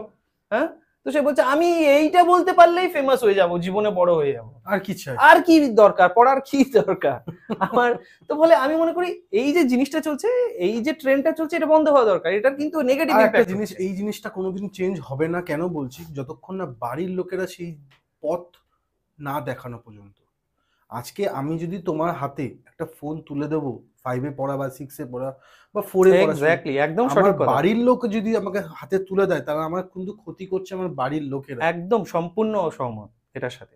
বাড়ির লোক করছে, কিন্তু মানে অনেক সময় হয় না, বায়নাটাতে আমাকে বশবর্তী হয়েও কিছু করতে হয়। বায়নাটা থাকলেই কিন্তু একটা মানুষ দিতে হবে, তাও ঠিক নয় না, যদি থাকে তাহলেই না আমরা সেই মূল্যটা বুঝবো। আজকে তো আমরা জানি না সেই ফুড ব্লগারের বাড়িতে কি হচ্ছে। হতে পারে তাদের বাড়িতে অনেক রকমের প্রবলেম দেখা দিচ্ছে যে আমি বাড়িতে থাকতে পারছি না, এটা বলে না, হতেও পারে। It could be happen. তারা বেরিয়ে যাচ্ছে বাইরে, যেখানে যেটা পাচ্ছে, দাদা দাদা দাদা। এই পরোটা বিক্রেতা যিনি আছেন ইনি বলছেন যে আমার প্রবলেমটা হচ্ছে তারা আমার বিজনেসের টাইমে এসে প্রবলেমটা করে। এক্স্যাক্টলি তরকারিতে মাইক ফেলে দিচ্ছে, এটা তো খুব ভাইরাল হয়েছে। ফেলে দিচ্ছে, আমার কাস্টমারদের বল শোন শোন শোন শোন করে ভিডিও স্টার্ট করে দিচ্ছে। এমনও দেখেছি তিনি বলছেন দাদা আপনার পায়ে ধরছি, আমাকে ব্যবসাটা করতে দিন। এই যে প্রবলেমটা দেওয়াটা, এটা তো ফুড ব্লগারদের কাজ ছিল না কোনো না, একদমই না। তুমি এটাই বলতে চেয়েছিলে, মানে এটা এত সুন্দর। ফুড ব্লগিং ব্যাপারটাই আলাদা। দেখো ফুড ব্লগার মানে যে সমস্ত আমরা বিদেশি বড় বড় ফুড ব্লগারদের কথা বলি, বাবা তাদের ফুড ব্লগিং করতে গেলে তার শিক্ষা লাগবে। ভাই আমি ভালো মানে দেখো ফুড ব্লগিং অ্যাকচুয়াল কথা অ্যাঙ্কারিং, কিন্তু হ্যাঁ একটা অ্যাঙ্কার হতে গেলে, ভালো হোস্ট হতে গেলে আমার ভাষার জ্ঞান থাকা দরকার, একদম আমার ডিকশনারিতে রিচ হওয়া দরকার, আমার স্পেলিং এর উপর ভালো দক্ষতা থাকা দরকার, এবং পার্ট বাই পার্ট কোনটা কিভাবে বলবো তার একটা মানে যেরকম রচনা লিখলে ভূমিকা, কর্মজীবন, উপসংহার এভাবে আসতে হয়, তার সেই প্রসেসগুলো জানা দরকার। তারপরে আমি ব্লগিং চলে এসেছি, আজকে ডিজিটাল অরুণ ফোনপে পড়া বিশ্ববিখ্যাত কি সেই এইসব বলছে, ফাজলামি সেও করছে, আর যে সেটাকে রেকর্ড করছে সে তো আরো ফাজিল না, যে ওইটাকে রেকর্ড করে তার দর্শককে দেখাচ্ছে। তাহলে যেই দর্শকগুলো ওটা দেখে তারা আবার নাকি এন্টারটেন হচ্ছে নাকি জানি না, যদি হচ্ছেন তাহলে তাদের হাতে ফালতু টাইম কত ভেবে দেখো। আজ আমাদের সমাজের পরিণতি সেটা হয়ে গেছে না, হাতে টাকা পেয়ে যাচ্ছি এমনি এমনি প্রত্যেক মাসে, বিশেষ কিছু যদি নাও করি তাও পেয়ে যাচ্ছি, ঠিক আছে, তো হাতে এদিকে শিক্ষাটাও ইজিলি পেয়ে যাচ্ছি। আচ্ছা ভাই আমার দরকার কি, কে পরোটা বেচছে সেটাই দেখি। পড়াশোনা করে চাকরি হচ্ছে না, পড়াশোনা করে বিএড করে তাকে গিয়ে ধর্ণা দিতে হচ্ছে, আমি কেন চাকরি পাচ্ছি না, আমাকে প্রশ্নের উত্তর দিন, তাকে মার খেতে হচ্ছে পুলিশে। আর সেদিকে পড়াশোনা না করে হাতে কেবল একটা স্মার্টফোন পেলেই সে দেখছে যে ব্লগাররা তাকে ঘিরে ধরে সুপারস্টার বানিয়ে দিচ্ছে, ইভেন সেখান থেকে সে সিনেমা করছে। তাহলে তুমি বলো, তুমি কোনোভাবে একটা কথা বলছি, যতদিন মিছিল করেছো ততদিন যদি আমি ফুড ব্লগিং করতাম আমি তাহলে তোমার থেকে বেশি রোজগার করতাম। আজকে তো সেটাই ঠিক কি চলছে, তো আজকে বলছি আমি, হ্যাঁ বর্তমানে তো সেটাই তো মানে আমরা দেখতে পাচ্ছি, চোখে তো সেটাই দেখতে পাচ্ছি। কিন্তু এই জিনিসটা দেখো, সবকিছু জিনিসেরই না একটা এন্ড হয়, যেমন বলে যে every good thing has an end. তো ব্যাড থিংটা বেশি সময় চললেও তার ইম্প্যাক্টটা যতক্ষণ মানুষে না বুঝবে না, আমি হয়তো রিয়েলাইজ করছি, আমি হয়তো জিনিসটাকে অ্যানালাইজ করে বিশ্লেষণ করলাম বলে অনেকে রিয়েলাইজ করছে, কিন্তু এখানে এসে বলার সাহসটা নেই। হ্যাঁ সেটাও হতে পারে, বা আরো অনেক মানুষ যারা আমি বলবো রিয়েলাইজ করেননি, মানে এইভাবে করে জিনিসটাকে প্রসেসে সেটাকে ভেঙে বিশ্লেষণ করে দেখেননি, তারা হয়তো ফলে সেই জিনিসটা চোখে দেখতে পাচ্ছে না। হ্যাঁ, তো মানুষের সেই দর্শনটাও থাকা দরকার। তো মানে আমার এই কথাগুলো বলার কারণ সেটাই, যারা বুঝতে পারছে না তাদেরকে যদি আমার কথাগুলোর মাধ্যমে আমি সামান্যতম এনলাইট করতে পারি, তাদের মধ্যে সেই মেসেজটা আমি বার্তাটা পৌঁছে দিতে পারি, তাহলে মনে হয় সেটা মানুষের ভালো হয়। Right, so that's all from my side. Thank you so much তন্ময়দা। আর ফিডব্যাক একটু চাইবো, প্রথমবার আমাদের কেকে পডকাস্টে বা প্রথম পডকাস্ট করছো তুমি মনে হয়। এটা আমার তোমার শোতে প্রথম আসা। আমি বলবো যে I am very much happy, excited এবং খুবই গ্রেটফুল তোমার কাছে। কেন কি আমি এই যে কথাগুলো বলছি, এই কথাগুলো বলার পডকাস্টের জায়গাটা কিন্তু মানে সমস্ত পডকাস্ট বা সমস্ত চ্যানেল কিন্তু নয়। মানে আমি যেখানে ফ্রিডম নিয়ে ইন্ডিপেন্ডেন্টলি মানে বাক স্বাধীনতা দিয়েই, যদিও সংবিধানে রয়েছে থাকলেও কিন্তু নেই আজকের দিনে বাক স্বাধীনতাটা যতটা বলা সহজ, করাটা নেই, তার থেকে বেশি কঠিন। তো আমাকে যে স্বাধীনতাটা দেওয়া হয়েছে, আমি আমার কথাগুলো বলতে পেরেছি, যেখানে অনেক দিন ধরে হয়তো মানুষকে আমি বিভিন্ন পোস্ট করেছি, বিভিন্ন আর্টিকেল লিখেছি, সেখানে মানুষে দেখেছে, পড়েছে। তো আজকে যে সেগুলো মানুষের সামনে বলতে পারলাম এবং তুমি যে সেটা তুলে ধরলে মানুষের সামনে, সেটার জন্য তোমাকে অনেক ধন্যবাদ। Thank you. এবং আমরা প্রত্যেকটা পার্সন যারা আসেন তাদেরকে একটা ছোট্ট একটা গিফট দিই, এটা হচ্ছে ভগবত গীতা। আমি তোমার জন্য তোমাকে একটা গিফট দিলাম ছোট্ট কেকে পডকাস্ট থেকে। Thank you so much. এবং তুমি যেটা দিলে এটা গিফট না, এটা মানে আমি বলবো দর্শককে, মানে এটার থেকে বড় কিছু হয় না জীবনে। এটা যদি কেউ ভালো করে অধ্যয়ন করে, আমি কিছুটা পড়েছি, পুরোটা পড়িনি, কিন্তু তুমি দিলে আমি অবশ্যই পড়বো এটা। মানে থ্যাংক ইউ সো মাচ। যেটা দিলে এটার ভ্যালু কোনোভাবেই ভাষায় প্রকাশ করা সম্ভব নয়। ভালো থাকো, আর তোমার আগামী পডকাস্ট গুলো অনেক মানুষের কাছে রিচ হোক, মানুষ অনেক ভালোবাসা দিক, ভালো কাজ করো। Thank you so much. Thank you তন্ময়দা। আর কিছু বলার নেই, ফিডব্যাকও পেয়ে গেছি। আর আপনাদের একমাত্র হোস্ট কৌশিক সেন, আজকে আমাদের গেস্ট ওয়ান অ্যান্ড অনলি তন্ময়দা। আর ক্যামেরার পেছনে Kingshuk Sen. Thank you. Thank you.